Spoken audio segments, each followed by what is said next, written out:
అందరికీ నమస్కారం అండి. ఈరోజు శ్రీపాద శ్రీ వల్లభ చరితామృతంలోని 24వ అధ్యాయము పారాయణ చేసుకుందాము. 24వ అధ్యాయము పారాయణలో చేసుకునే ముందుగా 23వ అధ్యాయంలోని కొన్ని ధ్యాన విశేషంని ప్రస్తావించుకుందాము.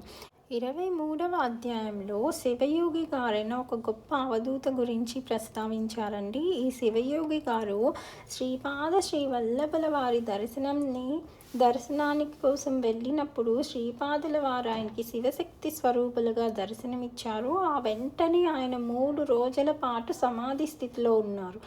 3 రోజుల తరువాత శ్రీపాదుల వారి దివ్య హస్తములతో అన్నం తినేటువంటి భాగ్యం ఆయనకి కలిగింది మాస్టర్స్. అంతేకాకుండా శ్రీపాద శ్రీ వల్లభుల వారు కొన్ని అద్భుతమైన విషయాలను శివయోగి గారికి మనకి వివరించారు మాస్టర్స్. ఆ అద్భుతమైన విషయాలు ఏమిటంటే, పురాణాలలో చెప్పబడే విషయాలన్నీ కల్పనలు, అసత్యములు కావని, వాటిలో ఉండే సామాన్య అర్థం వేరని, నిగూఢ అర్థం రహస్యార్థం వేరని, నిగూఢమైన రహస్యార్థములు అనుష్ఠానం చేసే సాధకులకి మాత్రమే ఆ అంతరార్థాలు, నిగూఢ రహస్యములు అంతఃకరణంలో స్ఫురిస్తాయని వివరించి చెప్పారు మాస్టర్స్. అంతేకాకుండా ఈ అధ్యాయంలో ఆ మహాదేవుని శివతత్వం గురించి, శివస్వరూపముల గురించి కూడా చెప్పారు. ఆ శివతత్వంలో జ్ఞాననేత్రమనే 3వ కన్ను సమాధి స్థితిలో ప్రసన్నమైన ధ్యానములో ఉండగా నిరంతరాయముగా ప్రవహించు పవిత్రతయే శివజటాజూటంలోని ఆ పరమపావని గంగామాత అని వివరించారు మాస్టర్స్. అంటే సమాధి స్థితిలో ప్రసన్నమైన ధ్యానంలో ఉన్నప్పుడు మనలోనికి పవిత్రత అనే శక్తి అద్భుతంగా ప్రవహిస్తుందని, అదే గంగామాత అని, శివజటాజూటంలోని పరమపావని అయిన గంగామాత అని వివరించారు మాస్టర్స్. అయితే ఎంతో అద్భుతం. అందరూ ప్రతిరోజు ధ్యానం చేయండి మాస్టర్స్. మనకి ప్రతి విషయంలో ఉన్న సత్యము, నిగూఢార్థాలు అన్నీ అర్థమవుతాయి మాస్టర్స్. ఇంకా 24వ అధ్యాయం పారాయణ చేసుకుందాము. శ్రీపాదరాజం శరణం ప్రపత్యే. అధ్యాయము 24. అర్ధనారీశ్వర తత్వ వివరణ. తదుపరి ధర్మగుప్తుల వారిని శివునుకు గల రకరకముల ఆభరణములు, ఆయుధములకు సంబంధించిన అంతరార్థములేవైనా ఉన్నచో వివరింపవలసినదని ప్రార్థించి తిని.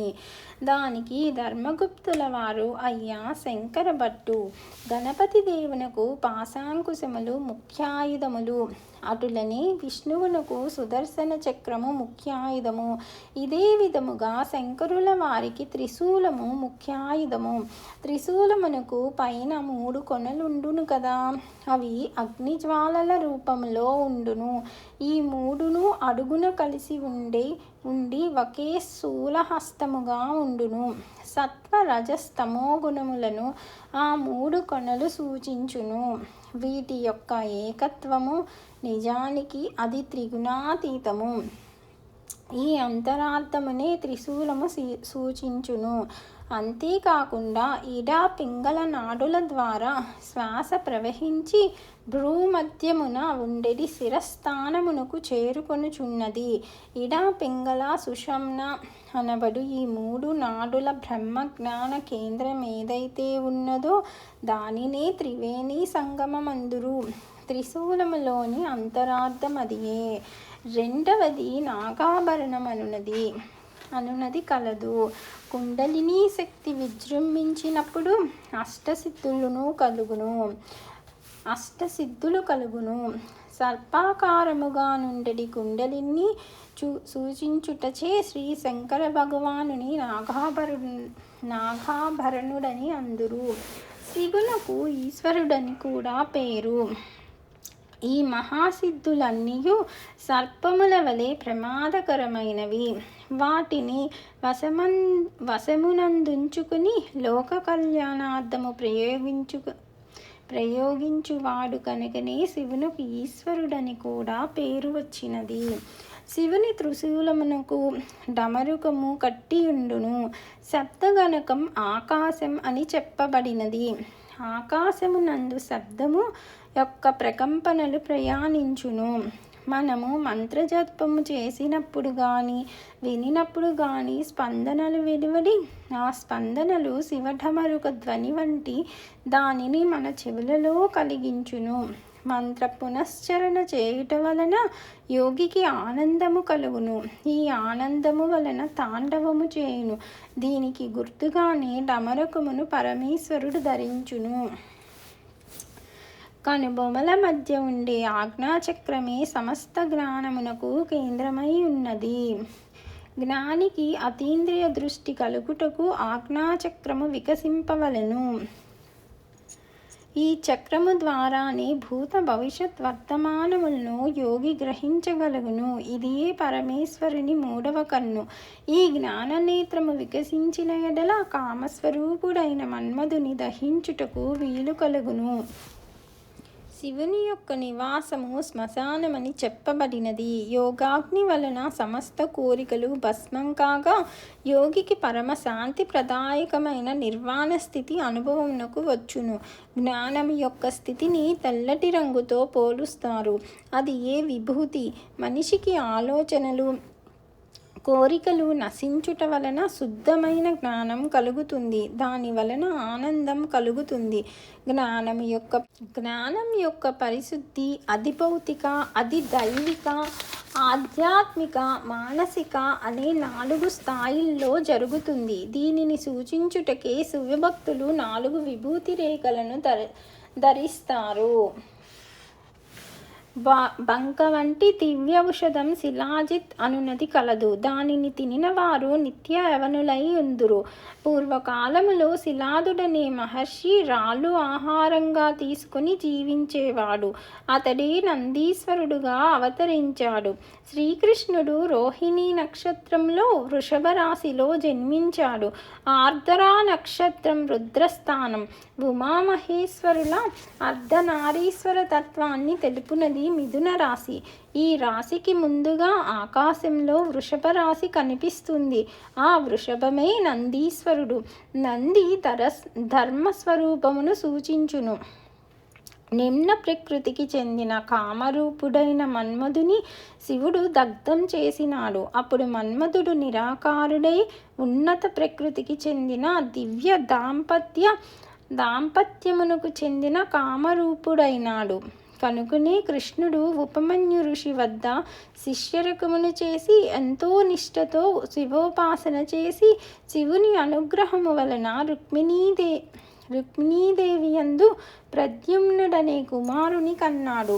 ఈ ప్రద్యుమ్నుడే పూర్వజన్మమున నిమ్న ప్రకృతికి చెందిన మన్మధుని పిలువబడినాడు. ఈ వృషభమునున్నది మన్మథ స్థానము, కామస్థానము కూడాను. ధర్మబద్ధమైన కోరికలు ఏవైనా సరే ఉన్నత ప్రకృతికి చెందినవి. వాటిని తీర్చుకొనుట ధర్మవిహితమే అని తెలుపుటకు వృషోత్సర్జనము అను దానిని చేయుదురు. భయంకరమైన తాంత్రిక శక్తులు పులి వంటి ప్రమాదకారులు. వాటిని వశమునందుంచుకున్నవాడు శివుడు. వ్యాఘ్రము శక్తికి వాహనం. శక్తిని పూర్తిగా భార్య వలె తన ఆధీనమందుంచుకున్నాడనుటకు సూచనగా పరమేశ్వరుడు వ్యాఘ్ర చర్మాంబరధరుడైనాడు. శుద్ధ బ్రహ్మజ్ఞానం నిరంతరం స్రవించుచుండు ప్రజ్ఞ, అమృతతత్వసిద్ధి అను వాటిని శివజటాజూటంలోని లోకపావని గంగ సూచించుచున్నది. ఇటువంటి నిత్య ప్రసన్నత్వం వలన కలిగిడి మహాప్రశాంత ఆనంద ఆహ్లాదమయ స్థితిని చంద్రవంక సూచించుచున్నది. అందుచేత చంద్రకళాధరుని తత్వం అమృతతత్వసిద్ధికి ఆహ్లాద ఆనందమయ స్థితికి ఆలవాలమైనది. అర్ధనారీశ్వర తత్వంలోని అంతరార్థం ప్రాణులను జీవింపచేసే శక్తి అనగా ప్రాణశక్తి 2గా విభాజితమై ఒకటి స్త్రీలోని అండాశయమునందు శోణితముగాను పురుషునిలోను శుక్లముగాను ఉండి ఈ రెండింటి కలయిక వల్ల జీవిగా ఏర్పడుతుందనే అని. అయితే సృష్టిలో అమ్మా నాన్న అను రెండు తత్వములు కలిసి ఏకాకృతిలో నుండెడి జీవి వానపాము. స్త్రీ పురుషులు ఉభయులలోనూ స్త్రీ పురుష తత్వములు రెండూ ఉంటాయని, శరీరంలో కుడి భాగంలో ఉండే శక్తిని పురుష శక్తిగాను, ఎడమ భాగంలో ఉండే శక్తిని స్త్రీ శక్తిగాను గుర్తించవలెను. అదేవిధంగా కుడి భాగంలో ప్రవహించే శ్వాసరూప శక్తిని పింగళ నాడిగాను, ఎడమ భాగంలో ప్రవహించే శ్వాసరూప శక్తిని ఇడానాడిగాను గుర్తించవలెను.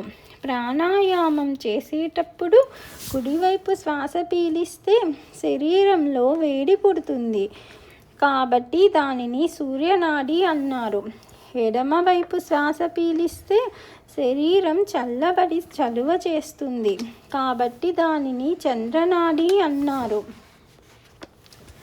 కాలపురుషుని శరీరములో రాశి చక్రంలోని మేషరాశి నుండి తులారాశి వరకు వేడినిచ్చే 6 మాసాలు సూర్యనాడి అనుకుంటే, ఆశ్వయుజము నుండి ఫాల్గుణము దాకా ఉండే 6 మాసాలు చంద్రనాడి.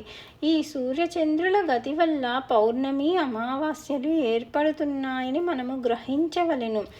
యోగి అయిన వాడు తన శరీరంలోనే శ్వాసలోని సాధన ద్వారా కాలచక్రములోని సమస్తమును సిద్ధింపచేసుకుంటాడు. భూత భవిష్యత్ వర్తమానాలను సమస్తమును గుర్తించగలిగిన కాలజ్ఞానాన్ని పొందుతాడు. ఈ కాలచక్రముని అర్ధనారీశ్వర తత్వముగా ఎన్నడూ విడదీయరాని జంటగా గుర్తించవలెను. రాత్రింబవళ్ళు, పౌర్ణమి, అమావాస్యలు వంటి సమస్తమును ఒకదాని తరువాత ఒకటి దృశ్యమానమగుచుండును. ఒకటి ఇంకొక దానికి ఆధారముగా ఉండును. రాత్రి లేకుండా పగలు కానీ, పగలు లేకుండా రాత్రి కానీ ఉండజాలవు. తల్లి తండ్రి అని పిలువబడే అర్ధనారీశ్వరులు ఈ అనంత సృష్టి యొక్క సంచలనమునకు కారణమగుచున్నారు. శివుడు సంహారకారకుడనుటలో అంతరార్థం. పాత సృష్టి పోయి కొత్త సృష్టి వచ్చుచున్నదని అర్థం. అనగా సృష్టిలో మార్పులు అతి సహజంగా వస్తుండగా నూతన సృష్టి ఆవిర్భవించుట, అది కొంతకాలము స్థితి యందుండుట, తిరిగి సంహరింపబడుట అనివార్యము. అథర్వణ వేదంలోని సమస్త అస్త్రములు, శస్త్రములు, మంత్రములు సిద్ధించవలెనన్న ఈ అస్త్రశస్త్ర విద్యల కతిపతి అయిన ఈశాన రుద్రుని అనుగ్రహము ఉండి తీరవలెను అని నాకు తెలియపరచిరి. అంతటా నేను శివపార్వతులకును ఆత్రా నక్షత్రమునకును గల అవినాభావ సంబంధమును వివరముగా చెప్పవలసినదని శ్రీ ధర్మగుప్తుల వారిని ప్రార్థించి తిని. దానికి వారు, రుద్రుడు ధనస్సును ధరించి పరుగెత్తే జింకను వేటాడి మృగవ్యాధి రుద్రుడుగా దర్శనమిస్తాడు. ఈ మూర్తి ఆకాశంలో ఆత్రా నక్షత్రంలో కనిపిస్తాడు. అతడు వేటగాడులా ఉంటాడు.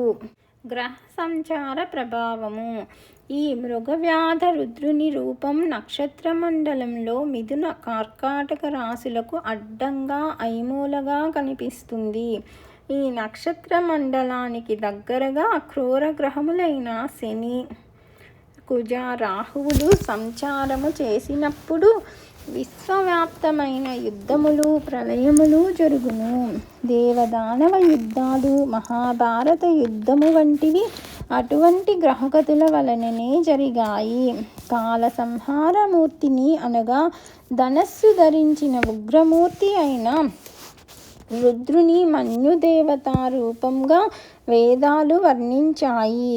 ఆ రుద్రమూర్తి ఆయుధం త్రిశూలం కాదు, ధనస్సు మాత్రమే అతని ఆయుధం.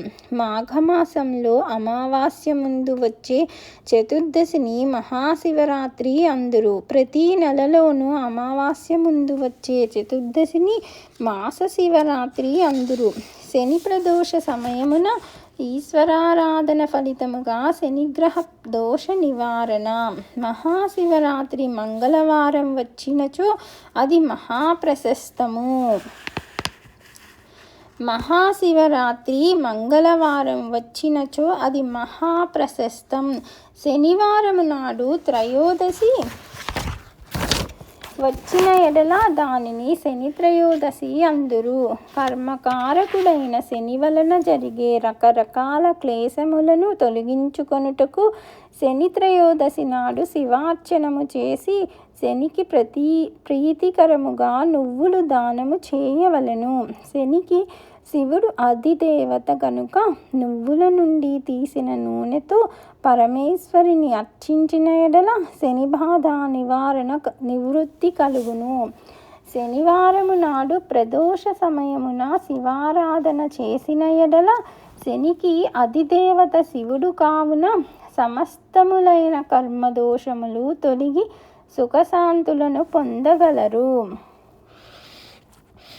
శని కర్మకారకుడు, శివుడు సంహారకారకుడు.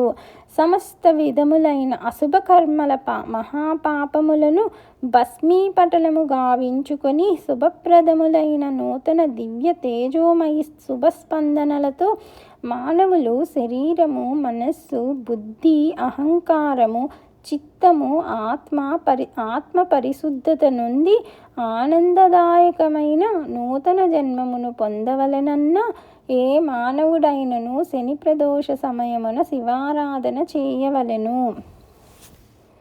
ఈ విధముగా చేయగా శని శాంతించును. శనివారము రాత్రి కాలమున ఆ జీవుని యొక్క సమస్త విధములైన కర్మదోషములను అధిష్టాన దేవతలైన అందశక్తులు అనగా అదృశ్య రూపమున నుండి నల్లని కాటుక రూపమున నుండి దురదృష్ట శక్తులు, మహావిధ్వంసక శక్తులు ఆ మహాకాలిని శక్తి రూపమైన మహాకాలిలో నిలయము చెందును. ఆ మరునాడు అనగా ఆదివారము నాడు సూర్యోదయ ప్రాంతమున సవితృమండల మధ్యవర్తిని అయిన ఆ మహాశక్తి అనుగ్రహ విశేషమున సాధకునకు నూతన జీవితము ప్రారంభమగును. అశుభప్రదములైన పాపకర్మముల మూటలు పరమేశ్వరుని యోగాగ్నిలో దగ్ధము చేయబడును. పంచభూతాత్మక శివస్వరూపము. శివుడు పంచభూతాత్మకుడు. మన శరీరంలోని మూలాధారమునందు పృథ్వీతత్వముండును. దీనికి ప్రతీకగా సాధకుల చేత పార్థివలింగమును పూజింపబడుచున్నది. స్వాధిష్టాన చక్రమునందు జలతత్వముండును. దీనికి ప్రతీక అయినది జలలింగము. మణిపూరక చక్రమునందు అగ్నితత్వముకు సంబంధించినది. దీనికి ప్రతీక అయినది జ్వాలాలింగము. దీనినే హిరణ్యస్తంభమని కూడా అందురు. కంఠస్థానమునందు అనగా విశుద్ధి యందు వాయుతత్వముండును. దీనికి ప్రతీక అయినది వాయులింగము. ఆకాశస్థానమైన హృదయమునందుండు దానిని చిదంబరలింగము అని అందురు. ఆకాశలింగమని పిలువబడే ఆ చిదంబరలింగమునకు అసలు ఆకారమే ఉండదు. ఈ పంచభూతాత్మక శివలింగముల ఆరాధనము, దర్శనము, అర్చనము విశేష ఫలప్రదము. చిదంబర క్షేత్రములో తెర వెనుక దాచి ఉంచబడిన చిదంబర రహస్యం అనగా తెర ఎత్తితే లోపల ఏమీ ఉండదు. శుద్ధాకాశమే శివుని ఆత్మలింగము. హృదయమే చిత్ స్థానం కనుక ఆత్మకు నివాసమైనది ఆకాశ స్థానమని తెలుసుకోవలెను. అసలు ఆకాశమునకు ఆకారమే ఉండదు కదా.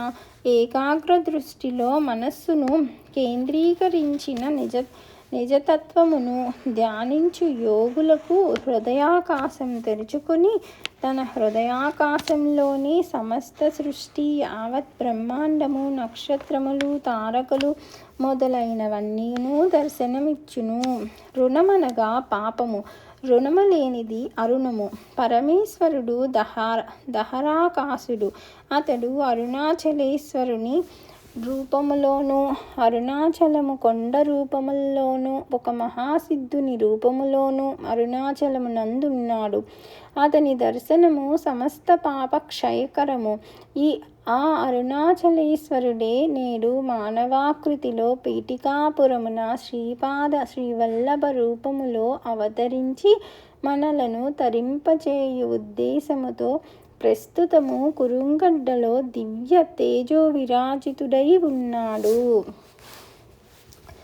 కురుంగడ్డ అరుణాచల పర్వతమునకు సమానమైనది.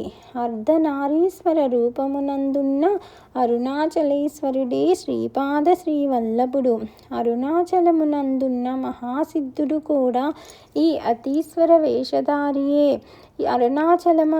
అరుణాచలమునందున్న కొండ సాక్షాత్తు శివస్వరూపమైనట్లే ఈ కురుంగడ్డ సాక్షాత్తు శ్రీవల్లభుల వారి రూపమే. అరుణాచల శివలింగమునందు శివశక్తులున్నట్లు శ్రీపాద శ్రీవల్లభ రూపమునందును శివశక్తులు కలిగి ఉన్నవి. అరుణాచలమునందరి మహాసిద్ధుని రూపమునందున్న పరమేశ్వరుని దర్శనము అత్యంత దుర్లభము. అయితే శ్రీపాద శ్రీవల్లభ రూపమున ఉన్న ఈ మహాసిద్ధ స్వరూపము సాధకులకు అత్యంత సులభప్రదమై ఉన్నది అని నాకు తెలియపరిచిరి. అప్పుడు నేను, అయ్యా, ఇంతకుముందు శ్రీపాద శ్రీవల్లభులు శ్రీ పద్మావతీదేవి సమేత శ్రీ వెంకటేశ్వర స్వామి వారి సంయుక్త స్వరూపమని నేను విని ఉంటిని. మీరేమో వారిని శివశక్తి స్వరూపమంటిరి. శని ప్రదోష సమయమున శివారాధనము చేసిన మహాపుణ్యమని చెప్పుచుంటిరి. నాకంతయును గందరగోళముగానున్నది. దయయుంచి నాకు విశదపరచవలసినది అని శ్రీ ధర్మగుప్తుల వారిని కోరితిని.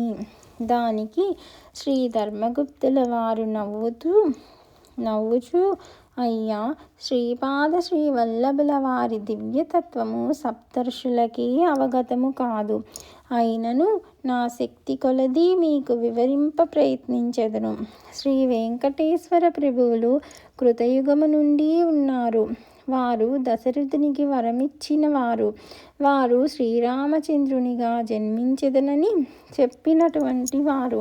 కావున వారిని కౌసల్యాతనయుడని శ్రీరామునిగా కూడా అర్చించవచ్చును. కొంతకాలము పాటు శ్రీ వెంకటేశ్వర స్వామిని శక్తి రూపముగా అనగా బాలా త్రిపుర సుందరిగా ఆరాధించిరి. ఆ తరువాత కొన్నాళ్ళు వారిని శివస్వరూపముగా ఆరాధించిరి. కొంతమంది వారిని సుబ్రహ్మణ్యునిగా ఆరాధించిరి. ఆ తరువాత భగవద్రామానుజుల వలన శ్రీ వైష్ణవులచే మహావిష్ణువుగా ఆరాధించబడుచుండిరి. బౌద్ధుల చేత మహాశూన్యముగా భావింపబడునది కూడా ఈ స్వామియే. వారు సాక్షాత్తు దత్తప్రభువే. ఎవరు ఏ రకముగా పిలిచినను బదులిచ్చి రక్షించి తాను దైవము మాత్రమేనని ఆయా సాధకులకు లీలలను చూపు మహాటక్కరి మాయానాటక సూత్రధారి ఈ స్వామి. వారే ఈనాడు శ్రీపాద శ్రీవల్లభులుగా లోకమునందు వ్యవహరించుచున్నారు. శ్రీపాదుల వారి వామభాగమున శక్తి సంచారము, కుడి భాగమున శివ సంచారము కలదు. కావున వారు శివశక్తి స్వరూపులు. వారి హృదయమునందు పద్మావతి అమ్మవారు కలరు. హృదయము దయకు స్థానము, అనాహత చక్రమునకు స్థానము. అక్కడ నుండి శక్తి ఊర్ధ్వచక్రములకును అధోచక్రములకును చేరుచుండును. అందువలన మరి ఒక చైతన్యమయ దివ్య శరీరములో వారు శ్రీ పద్మావతి వెంకటేశ్వరులు వారు వాణి హిరణ్యగర్భుల స్వరూపము కూడాను.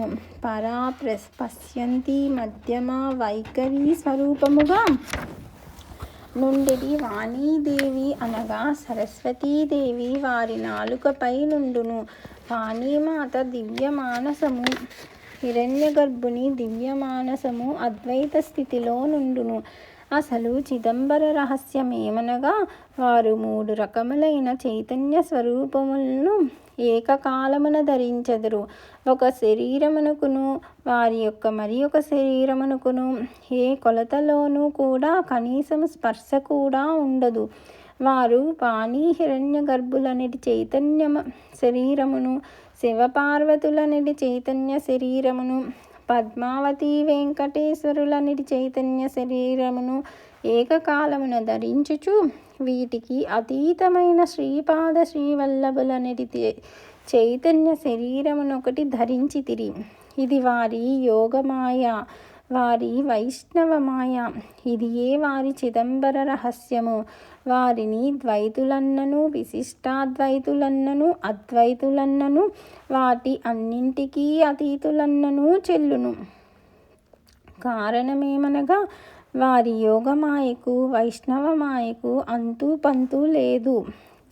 జగన్మోహిని అవతారము ధరించి దేవతలకు మాత్రమే అమృతమును పంచిన టక్కరికి మోహిని రూపమున పరమశివుని మోహింపచేసి, అనగా మన్మధుని అవసరమే లేకుండా మోహింపచేసి, ధర్మశాస్త్రను జన్మింపచేసి, ఈ మోహిని రూపమును నేనే, ధర్మశాస్త్రను నేనే అని జ్ఞానమునిచ్చే దత్తప్రభువునకు అసాధ్యమేముండును?